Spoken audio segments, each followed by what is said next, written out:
नमस्कार बंधुरा आमी स्मृति। तो आजकेर ब्लगटा आमी एई सकाल थेकेई शुरू करेछिलाम। तो आजके आमी रान्ना करब लाउ दिए बड़ी आर कि निरामिषभावेई लाउटा रान्ना करब। तो चलुन लाउटार रेसिपि शुरू करा जाक।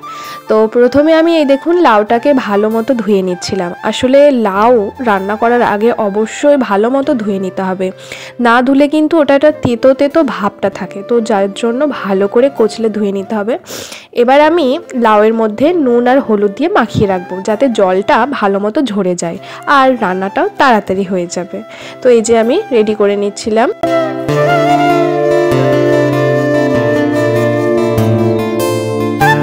লাউটাকে আমি মাখিয়ে রাখবো মিনিমাম 10 মিনিট মতো, ততক্ষণে জলটা ঝরে যাবে। আর এইদিকে আমি পরবর্তী রেসিপি আমার এই যে চিকেন আর কি ধুয়ে রাখছি, এটা আমি রান্না করব। আজকে চিকেনের ঝোল করব।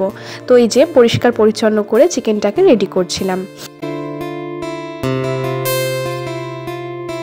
মাংসের জন্য পেঁয়াজ রসুন আদা তো কেটে রেখেছিলামই। এবার আমার আলু কাটার ছিল, তো আমি ওটা আলুটাই কাটতে যাব আর কি। তো চলুন এবার আমি রান্নার জন্য আর কি একটা বেগুন ভেজে রাখছিলাম আমার হাজবেন্ডের জন্য। আর বেগুনটা ভাজা হয়ে যাওয়ার পরে আমি এবার লাউটা চাপিয়ে দিলাম। তো প্রথমে আমি জিরে ফোড়ন দিলাম, তেজপাতা আর একটা কাঁচা লঙ্কা ফোড়ন দিয়ে এবার ওই যে লাউটা যেটা মাখিয়ে রেখেছিলাম ওই লাউটাকে আমি এবার কড়াইয়ের মধ্যে চিপে চিপে দিয়ে দেবো যাতে জলটা বেশি না ওঠে। তো এরকম করে দেওয়ার পর আমি ঢাকনা দিয়ে ঢেকে দেবো যাতে সেদ্ধ হয়ে যায়। আর তারই ফাঁকে আমার কিছু কাজ ছিল, যেটা হচ্ছে বাসন মাজার।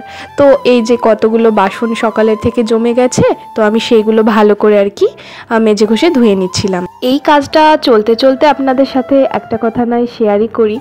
আসলে আমরা মেয়েদের আর কি সবসময় সব কিছু মানিয়ে নিতেই চলতে হয় আর কি, না হলে তো জীবনে চলা তো বড় মুশকিল হয়ে যায়।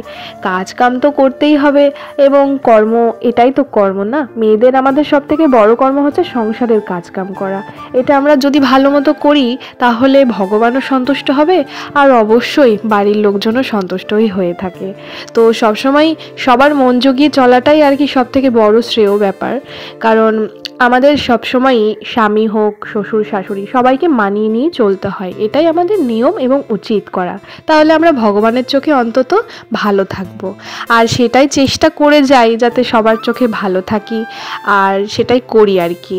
এবার জানি না যে সবার চোখে ভালো আছি কি না, কিন্তু চেষ্টা কিন্তু করে যাই যাতে আমরা ভালো থাকি আর কি সবার চোখে।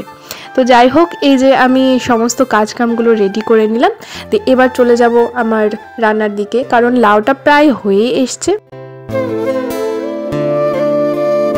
ঢাকাটা তুলে দেখলাম যে লাউটা প্রায় অর্ধেকটা সেদ্ধ হয়েই গেছে। এবার আমি যে বড়িটা ভেজে রেখেছিলাম সেই বড়িটা লাউয়ের ভেতরে দিয়ে আর কি নাড়াচাড়া করে নিয়েছিলাম। এবার শেষের পথায় তো আমি জিরে ভাজা আর কি গুঁড়ো করে রাখা রয়েছে সেটাকে একটু দিয়ে দিলাম আর সামান্য পরিমাণে একটু চিনি দিলাম।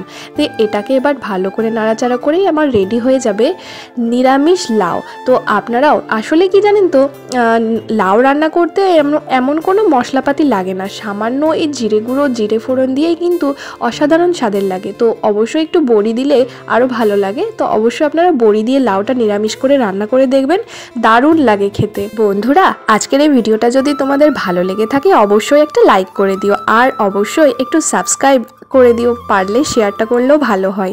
Thank you so much for watching.